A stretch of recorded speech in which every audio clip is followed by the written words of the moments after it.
Hey guys, welcome back to another video. In case you're new here, my name is Kim. This is Core Union. We'll just move on from this. Don't ask, I won't tell, and everything is good and perfect. I wanted to come on today and talk a little bit about some of the comments that I saw under yesterday's video, because I think that some of you need a little bit of a pep talk to remember what it actually means to choose and select the version of yourself and the version of your person. And I know that this video is going to help a lot of people. At least I pray and I intend that it does. Whatever comes out will come out. It's hopefully exactly what some of you need. Before I do get further into this, if you love me, please do like, comment, share, and subscribe. It helps my channel grow, and I appreciate you. And if you want me to be your coach to help you manifest your SP back or any kind of a change or literally manifest anything else in your reality, it's all the same, because all manifesting is you consciously making a decision to choose the version of you who is living in the reality that has whatever it is that's deep down in your heart and soul, because that already exists. It already exists. It already exists. Okay. So anyway, you can email me a short description to kim@coreunion.com. And then go to the website, coreunion.com. You can book either a single session or a package. My scheduling assistant, Olga, will get back to you with my next available. All right. So yesterday I came on with the video where one of my clients had the most amazing, beautiful confession of love. I mean, I watched that at least 4 or 5 times after I filmed it, and I can't get sick of that, because really what's at the heart of what everybody wants is to have and to experience their specific person telling them, you are everything to me, you are my best friend, you are my woman, my wife, or you're my man, my husband. I want to wake up every morning. I want to go to sleep holding you. I want to wake up every morning with you. That's what we all would want to experience if you're on this journey. And so sometimes when people comment under the videos and they'll say something along the lines of, if I'm manifesting the best version of myself, which means I'm choosing the best version of myself, and I'm choosing the best version of my SP, what if I end up in that reality and my SP isn't good for me? And so that question, I told the person I would try to reply to that through a video. So this is the video. That question inspired this video.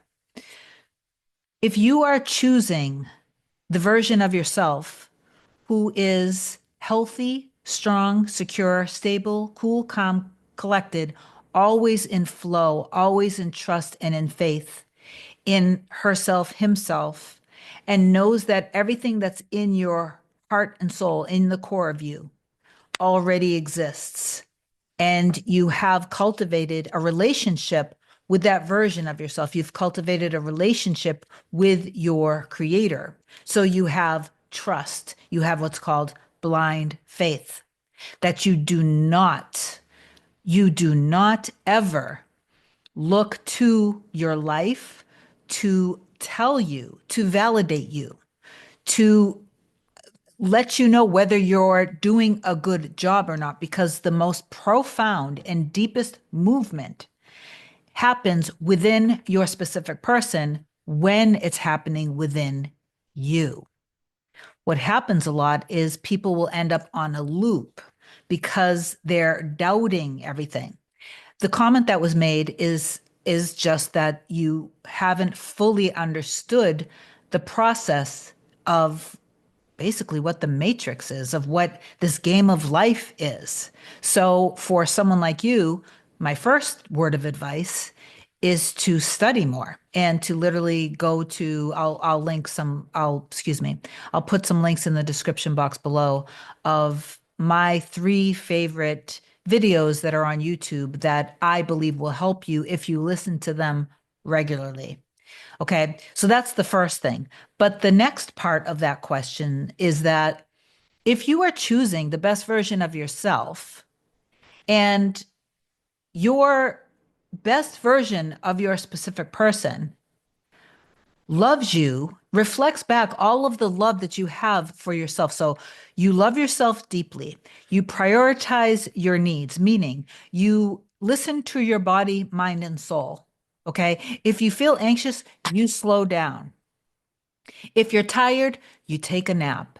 If you're frustrated with something in your environment, you handle it. You get back in a state of equilibrium, feeling, that you are in your power, calm, in your flow, in a channel.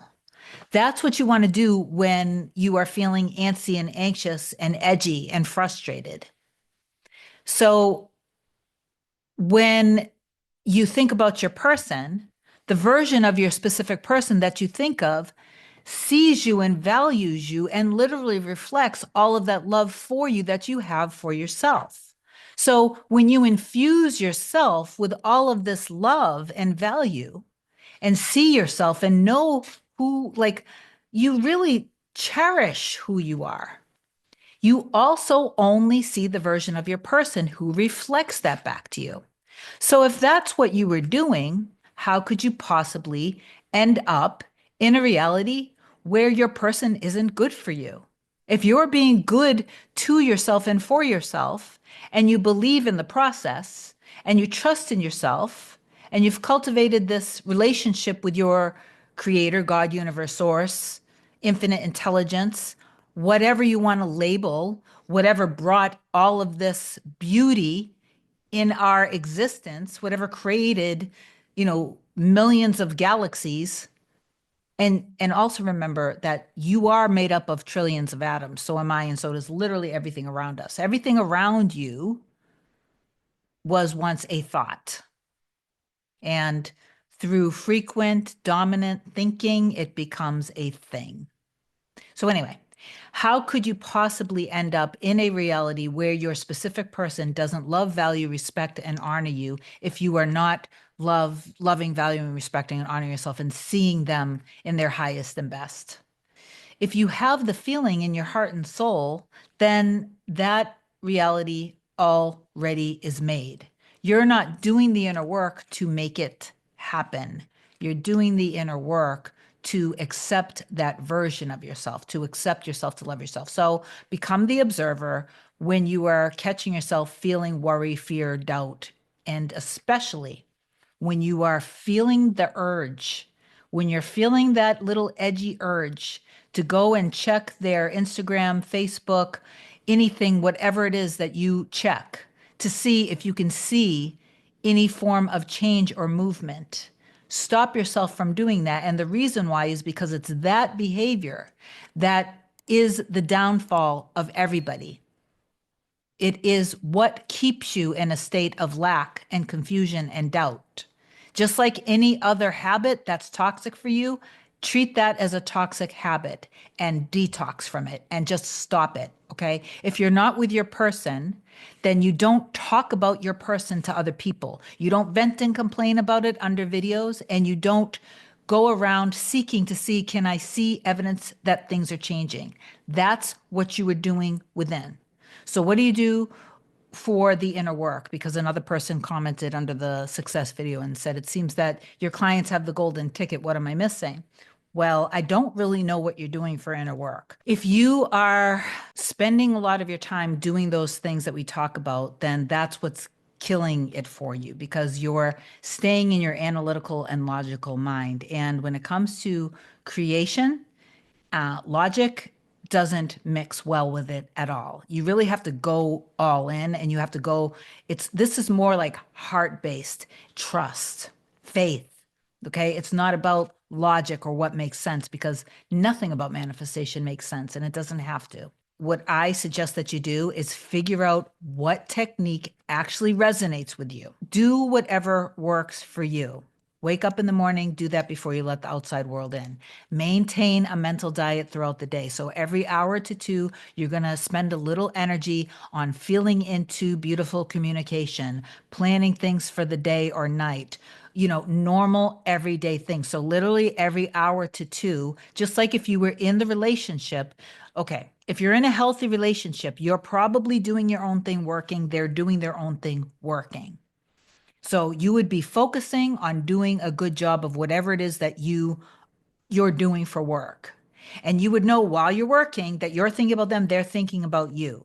You would get all giggly because once in a while you'd look at your phone and see that they texted you a cute little heart emoji, or that you texted them. And then for 2 seconds, you guys go back and forth. Then maybe you would be just saying, I miss you, babe. How you doing? Then maybe you would just be planning, what are we going to do tonight? Do you want to watch this movie? Do you see what I'm saying? So literally every hour to two, for 2 seconds, you just put yourself in the energy of that. But you don't do it and sacrifice living your life. I think that's the problem for some people. They're like doing too much. Then somewhere in the middle of the afternoon, if you can, go for a walk, or if you work from home, take 10 to 15 minutes out and then just go lay down, maybe just do some breathing. Then you maintain the mental diet again in the same way that I already described. Then before you go to sleep, you do the same thing you did in the morning. Okay? So that's basically the inner work. And then you don't do the things that every single content creator, including myself, continually tell you to stop doing.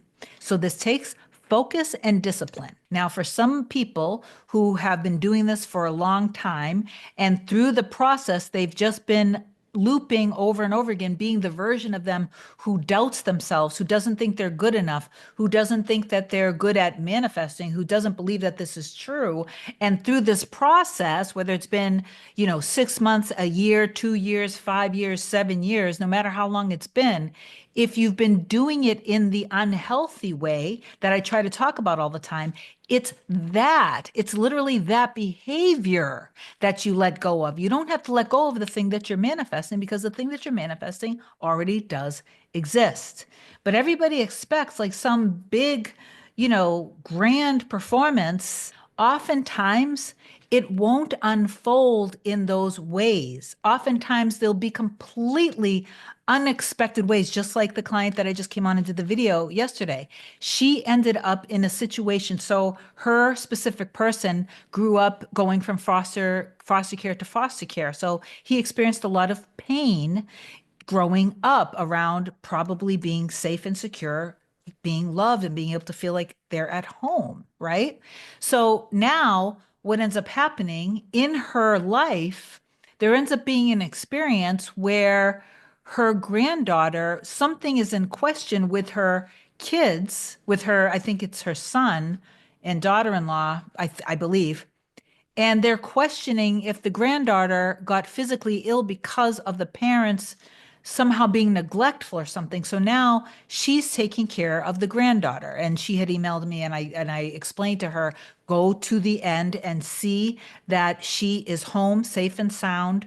That was a bridge that she would have never thought something like this would happen to pull them closer together. But it touched her specific person's heart to see how much of how she's just making herself, as she said, she's a superwoman.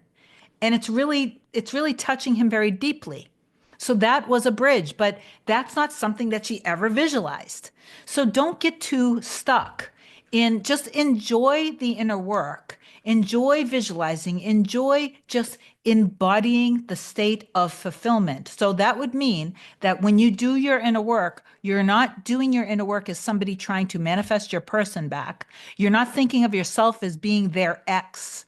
You are thinking of yourself as being loved, adored, claimed, taken, secure, wifey, husband, the beloved wife, the beloved husband, as my client said yesterday in the success story. Okay, so that's who you are being. That's who you are. You're embodying yourself that way. Just like if you are sick, you embody yourself as being strong and healthy. If you are not seeing any money, you embody yourself as being wealthy and rich and financially secure. And then through the process, whether it be through bad dreams, and then Dose of Desi asked, said that they were very disappointed in themselves because they had a nightmare. They were doing so good. Don't be disappointed with yourself. Let it go. Become the observer. Detach. Don't identify with it. It's just the old fears coming up. Don't attach to it by reacting to it and then keeping it. Let it go. Drop it. It doesn't matter. And if you're feeling frazzled, go within and give yourself love. Let yourself cry, but don't be impatient with yourself and frustrated with yourself. Okay? So become the observer. Thoughts come up that go against love, that go against what it is that you want, goes against the end. No, you are the wife. You are the husband. You are secure. You are claimed. You're not the ex. They're not your ex. They're not your SP. They are the love of your life. You are the love of their life. Okay. So this is what you need to do. And the best way to do it is to maintain, from my perspective, focus and discipline of your end and stop, like literally stop doing all the other stuff that we always talk about. Because when you continue to identify as being somebody not in the relationship, frustrated, scared, nervous, insecure, maybe you're bringing it up constantly on different law of assumption forums, or you have a manifestation buddy, you guys are just like dragging each other down because you keep identifying with the old story. It's not healthy. Okay. Oh my God. I didn't know I was going to go on this rampage. Anyway, but I pray that a lot of you get it from this. Please affirm down below that you do understand that you are the creator of your reality and stop messing around with your 3D. Okay. I love you. Have a good, oh my God. I love you. Have a good day. I'll talk to you soon.